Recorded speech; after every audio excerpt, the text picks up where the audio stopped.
A little more than 4 months have passed and I feel like I've finally got time to take a breath now.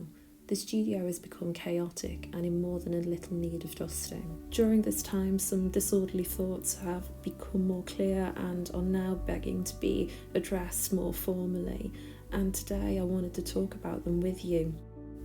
Those thoughts are on the topic of confidence. Whilst I clean and tidy away the clutter, and in doing so create a physical fresh start, I hope to be able to do the same thing with these distracting thoughts. My lack of confidence has been commented on since I was a small child at school, but as a now 42-year-old woman who is beginning a new life and is more than a little terrified by that fact, I finally feel like if I don't address this issue now, I will never get to create the things I want to create or live the life that I long for. From my mid-teens, I made the decision that I would follow a career in healthcare. The old before her time child that I was accustomed to making sensible decisions and laying solid footings for future stability and security, not for following fanciful dreams, taking risks or letting the future unveil itself at its own pace. It was never actually a real possibility, even for the most briefest of times, that I would build that portfolio and apply to art school, but instead I knuckled down, I studied the sciences, and I put art on the back burner, living the life that I thought I should be living rather than the life that I wanted to live. It took a lot of years for me to build up enough confidence to say, this isn't what I want, it's not what I'm meant to do, it's not what makes me happy, and actually I'm really quite unwell because of what I'm doing, and instead give up all that I knew, all that security I had built, and start my life over. And that's exactly what I did back in January of 2022. Me and my husband moved from Leeds to Southport and bought this house which we hope will be our forever home. I had handed my notice in at a permanent job as a consultant in the NHS and given up my registration as both a doctor and a dentist. And it took every ounce of strength I had to make that decision. The weight of expectation of my friends and family, of what I would do, what I would become, how I would support myself, what I would do next, weighed heavily upon my shoulders. And it was the most difficult decision I'd ever made in my entire life. But as scary as that was, giving up everything that I knew, it felt like the most right a decision had ever felt to me in my entire life. The thing is, though it feels right, I'm now out the other side of that life-changing decision, and that lacking in confidence little child has resurfaced. She's uncertain. She feels like she's letting people down by not putting their needs first. And she feels like her total lack of experience in the world of professional art denies her the right to act upon her creative dreams and live this life that she is now living. I mean, come on, the very audacity of her. During these past 4 months, so many ideas for directions to take my art and my business have entered my brain, but as soon as they've become somewhat nearly fully formed, that little demon raises their ugly head and says, "Who do you think you are, with your grey hair and absence of any real-world qualification to do such things?" But if that was the case and that was how we were all meant to act, nobody would ever get a job or a career of their own. The whole world would be floating aimlessly without direction, and of course that's not the way reality works. It's my own personal demon which has raised its ugly head and quashed more dreams than I care to mention, not a pressure from outside that is doing that. I don't have that pressure anymore. I am my own woman, I can take my own decisions, but yet I still struggle to do so. And that's the thing, these thoughts aren't coming from external sources. They're coming from inside of me, that there isn't somebody physically standing there telling me these things, but I still continue to tell these stories to myself, to hold myself back and prevent myself from learning, growing and achieving things I can only dream of at the moment. What could all of us achieve if we only dared to dream?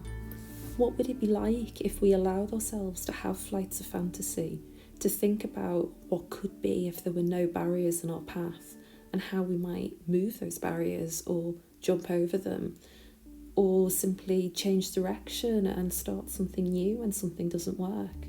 What would it be like if we gave ourselves permission to be free, to make our own choices, to live the life that we want to live? To refuse to listen when society tries to tell us that as we get older, particularly as a woman, that you should fade into the background and not draw attention to yourselves, that it's almost shameful to have grey hair or lines around your eyes, never mind the life experience and qualifications just in living you've accrued in your years during which you've become grey and lined. The instant gratification of social media makes it seem like overnight success is the only way that people ever make anything of themselves. The fact that so much of what we share is filtered and censored, you can forget that behind every success there's often tens or hundreds of failures, that it's very rare for people to move from A to B in a linear fashion through life, where A is some meagre beginning and B is the ultimate success, without taking any detour, or even at times get hopelessly lost and find it impossible to reach out and ask for help. Honestly, who amongst us can say they haven't failed at some point in their lives? Is it really the worst thing that can happen for us to try something new and it for not to work out the way that we hoped it would? It's really quite sad that I actually do let the fear of failure stop me from trying new things. I'll never grow or experience the joy when things do work out if I continue to make a martyr of myself and give in to the fear and let it take hold of me. I think of a friend of mine who passed away a number of years ago, who frequently told me to feel the fear and do it anyway. When I think about it logically and imagine myself making a bad pet portrait for a customer and having to either redo it or give them their money back, I have to stop and ask myself, honestly, is that the worst thing in the world? And if I look at it that way, then of course I see it isn't the worst thing in the world. And of course, not everybody is going to love everything that I make for them. But the world won't stop revolving, and in fact, I'll continue to grow and actually take a step closer towards success in the future. It's just about being brave enough to have the courage to give it a go, to have a try, even when every fibre in your being is screaming, this is too big, it's too threatening, what if I don't succeed, what will happen to me then? It's just about letting that fear bubble away under the surface, taking a deep breath and doing it anyway. The more I think on it, the more I think that confidence is like any other behavioural skill. It can be learned with enough practice. It's not like it's a genetic trait that you have no control over, that you are either born with confidence or not. You can model it in yourself by looking at people who have taken a few steps further in their career than you have at this time, and remind yourself that everybody's journey is different, and crucially that everybody's starting point is different too. We don't all have the same experiences in life, so why should we expect the same outcomes? It's food for thought, isn't it? 4 or 5 months ago, I was taking the baby steps towards making this art career a reality for myself.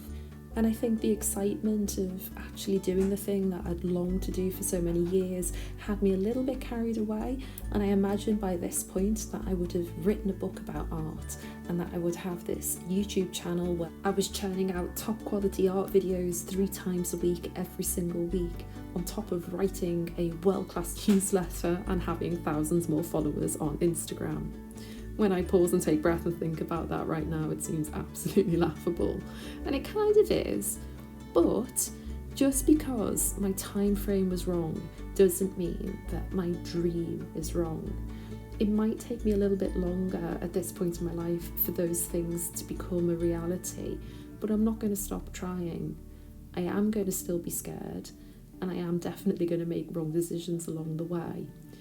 But I refuse to let that hold me back and stop me from trying to live the life that I want to live. And how about you? Has confidence been an issue for you? Or have you managed to overcome your demons and achieve the things that you dreamt of? Leave a comment down below about your experience and let's get the conversation started. Thanks for listening and making it this far.